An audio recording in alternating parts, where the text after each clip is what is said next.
All right, so there's a couple things I wanted to mention here and a couple of questions that I wanted to answer about this vehicle rack, so I thought I'd just do another little video. I was going to post it in the comments, but I thought I'd just do another little video.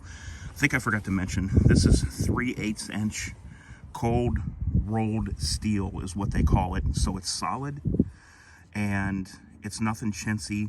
I believe these are made by veterans, and basically some guys that need body armor and go out shooting often and different things had made this just like for him and a couple other guys, and they thought it was good enough that they started producing this and making it.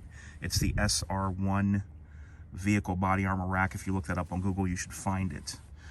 So it holds it like that. Another thing that I really forgot to mention that I wanted to tell you guys about was this is held at a position where if you were to be shot from behind, it would protect your vitals right there.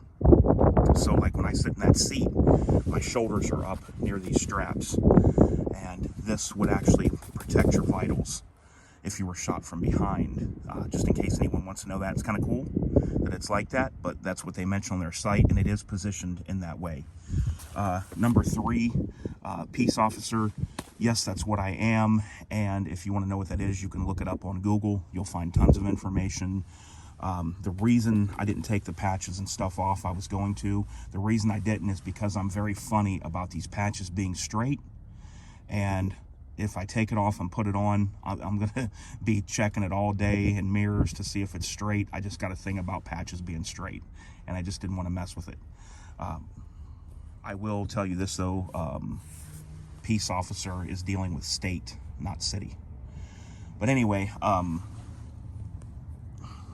this is my setup. It's a big body armor rig. It's a 4X, and you can see that this rack holds it pretty well. Oh, another question I got that I really wanted to talk about.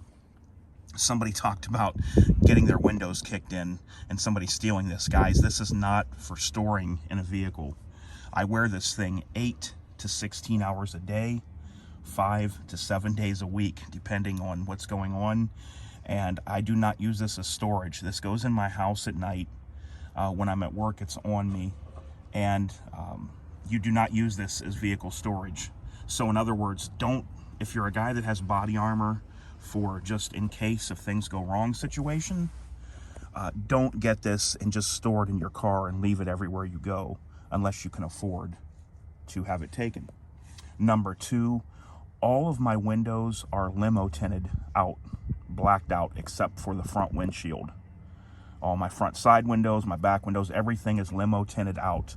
And the reason that is just for things like this with my gear for work. I can do that. So with that being said, even though you can't see in my vehicle, I do not leave this in here. This is not for storage. This is for transporting. So just always keep that in mind. So there's how these little collars here, these are really heavy duty steel too, with hex bolts. And what it is when you put this on, you make sure it's even on both sides, and then you tighten these hex bolts down. And since these are on the inside, it won't let it go back and forth, so there's no movement.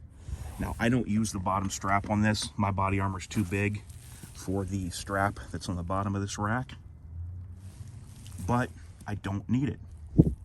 I've been on highways, curves, everything you can think of, and this has never moved around on me. Never once has this moved around. So you don't need that bottom strap unless you want to use it.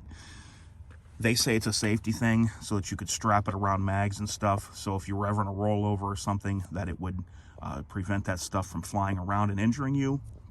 But I'm just leaving it like this, like the way that it is.